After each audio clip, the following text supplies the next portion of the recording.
everyone. I am Heather Coulihan with the Association of Alaska School Boards, and today I am so pleased to invite Ralph Watkins into our space this afternoon. We have a series called Being a Trauma-Engaged Leader. It's a three-part series that Ralph is going to be speaking to. And so Ralph, welcome, and please introduce yourself. Thank you, Heather. So I'm Ralph Watkins. I am the superintendent of schools at the Valdez City School District, and I am honored to be talking about trauma responsive practices and trauma engaged leadership. Great, thanks, Ralph. And today we're going to be focusing in the first video in the series, which is about a relationship-based mindset. And Ralph, tell us a little bit about where you're coming from with this and why this is an important topic to be thinking about. So this is probably first and foremost the most important aspect of transitioning your school into a trauma responsive school. It starts with leadership, and the leader has to be aware of the relationships that they have with their staff members. The most important job that a school leader does is they hire great people to be in front of their students.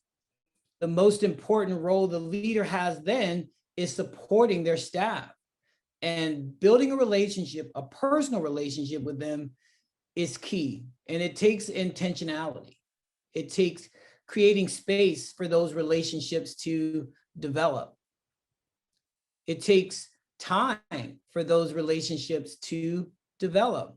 And so you have to be intentional about creating space for that. Visiting your teachers' classrooms in non-evaluative circumstances, spending time in that space so that they can share their stories with you. Great, thanks. And so, Ralph, you are just coming from the Hoonah School District.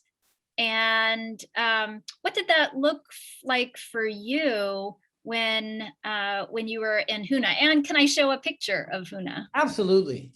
Something that I did that was part of my intentionality in developing these relationships with my staff was every morning I made it a point to visit every classroom.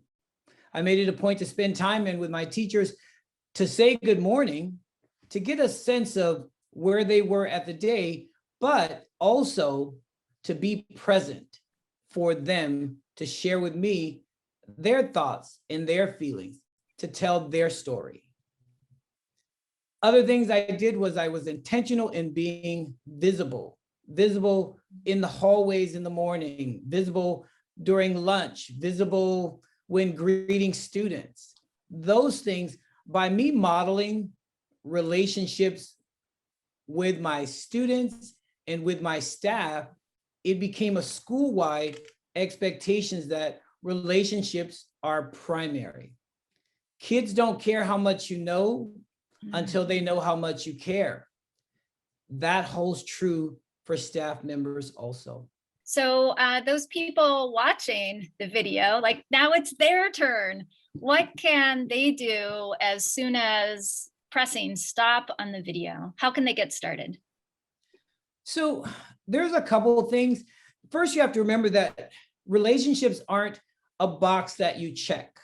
You can't say, I'm going to do this, done. I'm going to do this, done.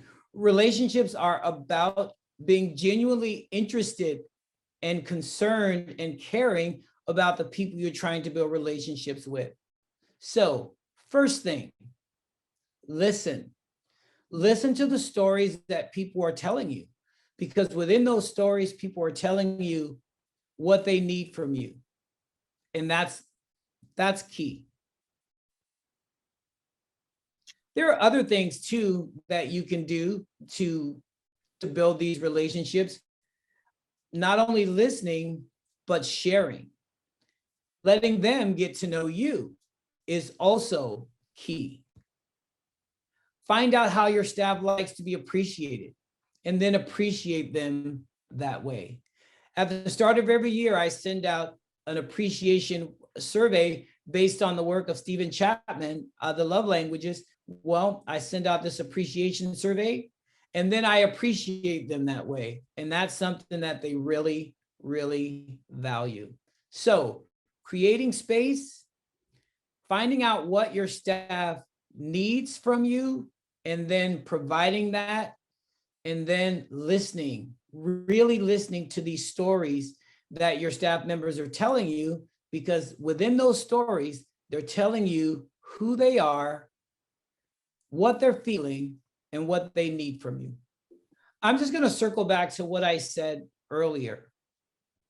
And instead of saying children and staff members, this is the general rule about people.